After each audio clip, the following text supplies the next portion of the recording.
Il n'y a pas qu'un quin, mais deux quins. À 7 km des plages, dans les terres, il y a Quinville, un ch'ti quin fort sympathique où depuis 4 ans, vacanciers et habitants se donnent rendez-vous chaque mercredi au marché du ch'ti quinquin. C'est pas évident parce que les gens sont plutôt attirés par la mer, donc ils vont naturellement se diriger vers la côte.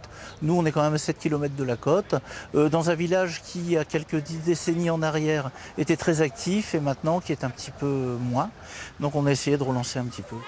Au marché de Quin, ils sont nombreux, les produits. Confiture, vin, viande, légumes, fromage, bière. Ça sent bon les vacances, on se fait plaisir et on consomme local là.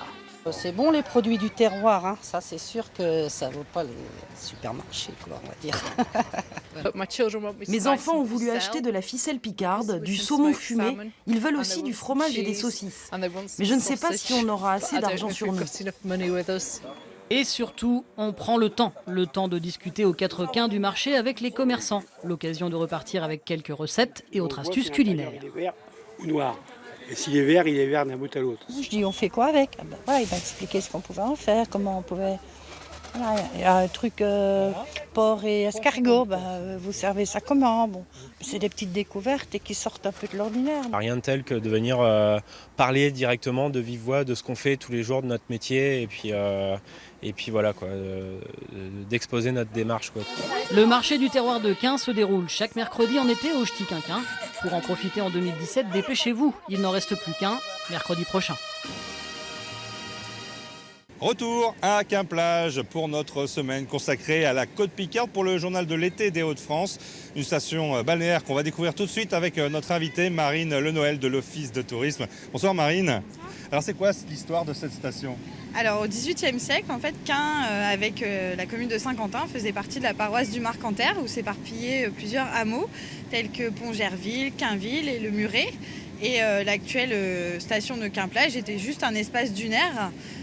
Et c'est seulement en fait à partir du 19e siècle, avec le développement de l'activité balnéaire, que la commune qui s'appelait Saint-Quentin-Plage en fait a vu des villas se construire. Et puis à partir de 1899, à la suite d'un échange territorial entre la commune de Quin et de Saint-Quentin-en-Tourmont, en fait, cette station qui s'appelait à l'époque Saint-Quentin-Plage est devenue Quimplage. Alors c'est pour ça qu'aujourd'hui on a finalement 2 quins, et ça c'est la particularité.